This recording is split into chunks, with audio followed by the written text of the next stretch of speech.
j'ai affiché le processus qui est 1. On va vous donner ces lignes-ci. Ok. J'ai pratiquement fini avec le Word. J'ai pratiquement fini avec le Word. Maintenant, il me reste plus qu'à aller du côté.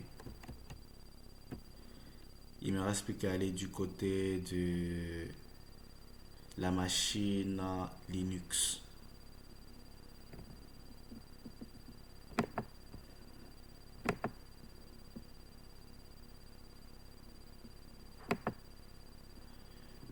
Ok.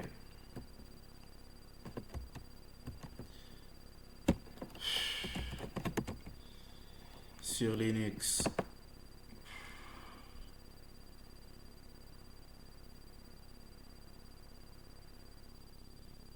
Open des terminal. On va juste essayer de faire de voir la mise à jour des logiciels et de faire la mise à jour en même temps. Sudo apt update user et voilà. Maintenant, on met la mise à jour, c'est sudo apt upgrade.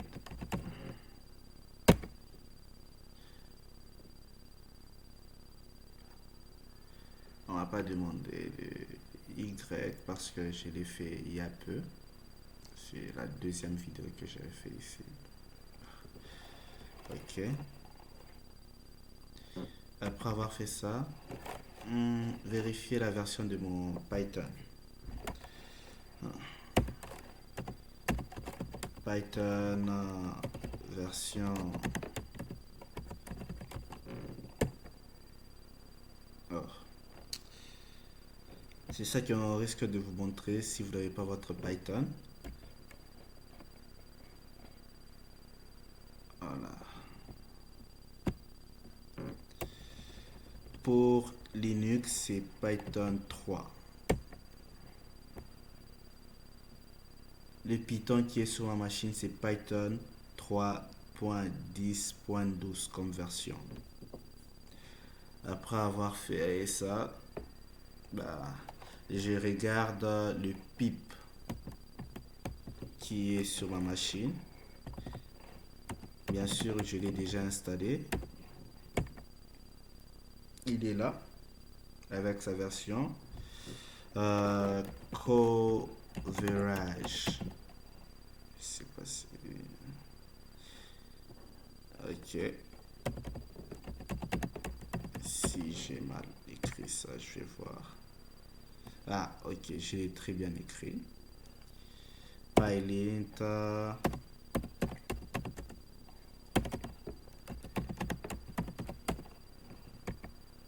Version.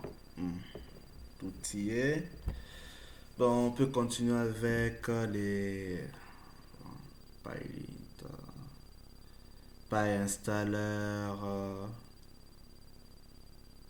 et autres. Mais bon, pas trop besoin de tout montrer non plus. Et maintenant, on part sur notre script. Code fin.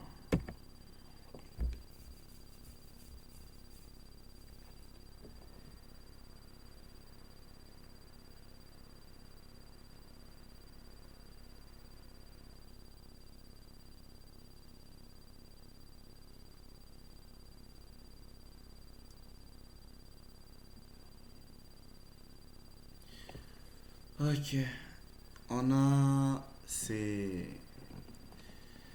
comme je l'ai dit, très important de mettre le, le dièse, point d'exclamation, slash usr, slash bin, slash python 3. Après, pour notre code, j'ai à mettre cette commande ici, import OS, qui permet de fournir les fonctionnalités pour interagir avec le système d'exploitation. On a input, import ce process.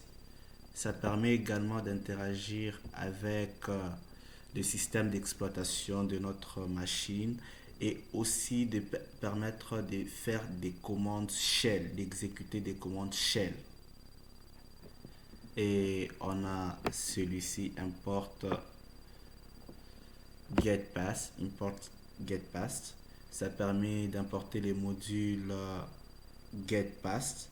Et dans ce module getPath, il y a pratiquement toutes les mesures de sécurité qui sont les mots de passe.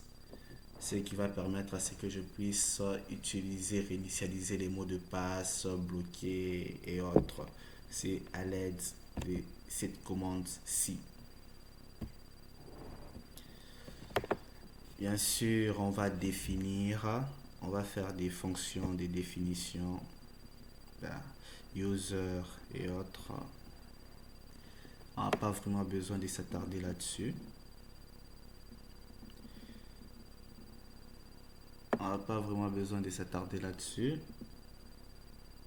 Ok. Maintenant, on peut exécuter notre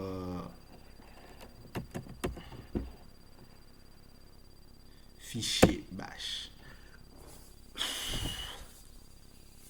pour tester, bien sûr. On a le menu qui est menu de gestion de système. 1. Gestion usager. 2. Gestion des groupes, gestion des mots de passe, gestion des permissions, gestion des services, gestion des processus et sécurité, bien entendu. On va taper 1. On me demande de créer un utilisateur ou de supprimer un utilisateur. Je vais créer un utilisateur, je tape 1. On me demande d'entrer le nom de l'utilisateur à créer. Et bien sûr, j'ai mis...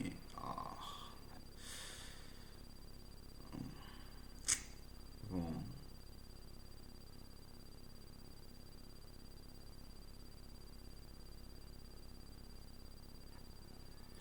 Wesh. C'est quoi ça? Thomas.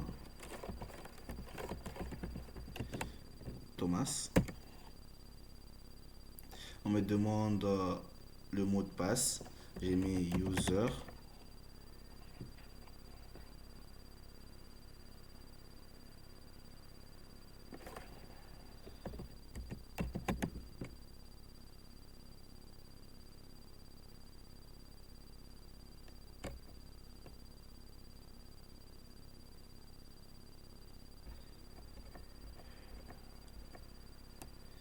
Yes.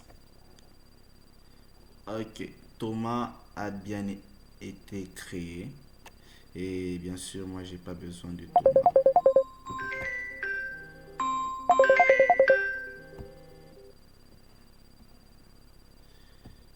Et bien sûr, j'ai pas besoin de Thomas.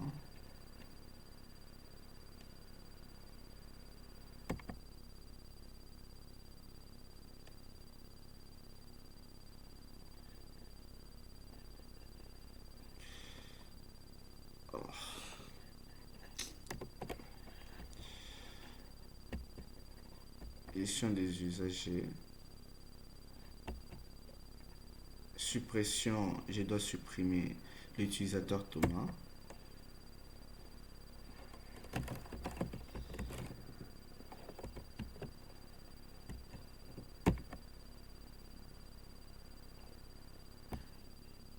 L'utilisateur Thomas a été supprimé.